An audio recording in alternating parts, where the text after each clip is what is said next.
À l'occasion du 10e anniversaire de la nougaterie de l'île d'Orléans, Marie-Ève s'est entretenue avec Mme Caroline Marelly, qui est copropriétaire de l'entreprise bien connue à travers tout le Canada. Ça fait 10 ans que votre entreprise existe. Parlez-nous un peu de la rétrospective, des débuts et des commencements de la nougaterie. Alors la nougaterie, comme beaucoup commencent à le savoir, on a commencé dans la cuisine, à la maison, à rouler le nougat dans des casseroles. Après, on a voulu s'agrandir et puis tranquillement, pas vite, on a commencé à Loretteville, mais c'était loin, on habite à l'île d'Orléans, c'était vraiment, vraiment trop loin. Donc après, on a déménagé, on est venu un petit peu plus près, on a été boulevard Sainte-Anne, c'était un petit peu plus près. Et puis là, il y a 6 ans maintenant, c'est la 6e année qu'on est à l'île d'Orléans. Mais au début, c'était ça, c'était une toute petite compagnie. Maintenant, 10 ans plus tard, ben, c'est devenu un peu plus gros. Vous avez fait beaucoup de chemin d'ici là. Parlez-nous un peu de la composition, de l'histoire du nougat à travers les époques. Alors, le nougat, son histoire première, c'est un très très vieux bonbon. C'est un bonbon qui a presque 2000 ans, en fait. L'histoire veut que dans le temps, il y avait des jarres de miel et beaucoup de noix dans les pays nord-africains. Donc, en fait, ils mélangeaient les noix et le miel. Ils laissaient sécher ça au soleil un petit peu, ils cassaient ça. Ça faisait comme un genre de bonbon. Après, les bonbons sont montés avec les immigrations, les gens qui voyageaient, tout ça. Et ils ont continué à venir avec leurs noix. Donc, dans le sud de la France, ça s'est implanté beaucoup plus d'amandes, de pistaches, de trucs comme ça, mais juste dans le sud de la France. Donc, en fait, c'est resté longtemps dans le sud, l'Italie, l'Espagne. En Italie, ça s'appelle le Torone. Donc, c'est presque le même. Mais un jour, il y a un intelligent, on ne sait pas pourquoi, il a décidé de mettre du blanc d'œuf dedans pour le rendre un petit peu plus tendre, parce que sinon, c'est du miel dur avec de la noix dure. Donc, c'était dur, c'était du bonbon croquant. Et puis, il ne faut pas oublier que c'était réservé à des élites, aux gens qui avaient beaucoup d'argent, parce que le miel, c'était de tout temps, ça a toujours été cher.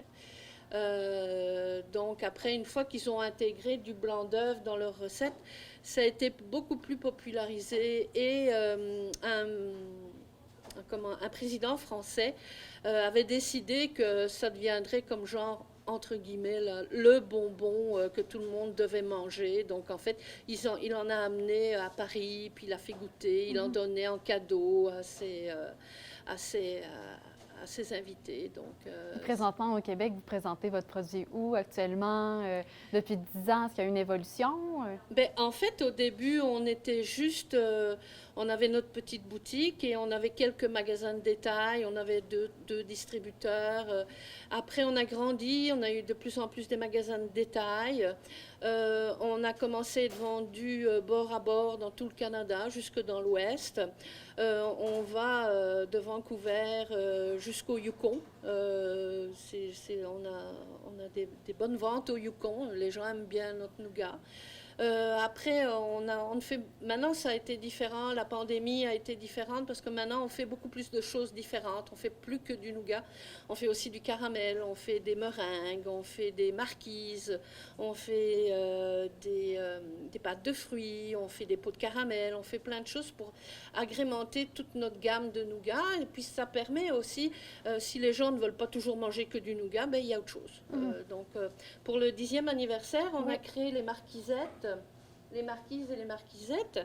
En fait, on s'est dit qu'il fallait faire un coup pour notre 10e anniversaire. Donc, comme un cadeau un peu. Comme là, un petit cadeau pour faire vous. Plaisir aux gens, pour Bien les remercier sûr. de nous avoir suivis pendant 10 ans. Donc, en fait, comme tout le monde aime bien la meringue, on s'est dit, bon, une meringue, avec quoi? Puis tout le monde aime le caramel, donc on s'est dit meringue et caramel, ça fitait pas bien ensemble, juste ça et ça, là. Donc, on a mis un double chocolat là-dessus. Donc, c'est joli, ça fait un petit cadeau sympa.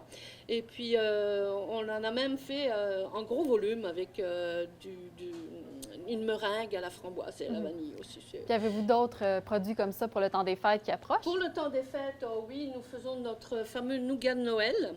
Ça goûte le gâteau aux fruits Oh. de grand-maman, avec plein de fruits, un petit peu d'alcool, de la cannelle, du gingembre. Ça goûte vraiment le gâteau aux fruits. Pendant le temps des fêtes aussi, on fait un nougat à la spéciale canneberge. Parce que c'est facile à cuisiner la canneberge. Un petit rôti, vous mettez une barre de canneberge sur le four, le miel va couler sur le rôti, vous trempez votre rôti, c'est super bon. Le petit goût de nougat rentre dans le rôti de porc, c'est décadent. On vous souhaite une très belle continuité avec tous ces Merci. produits, puis un très joyeux temps des fêtes également. Merci à vous aussi, Merci joyeuses beaucoup. fêtes!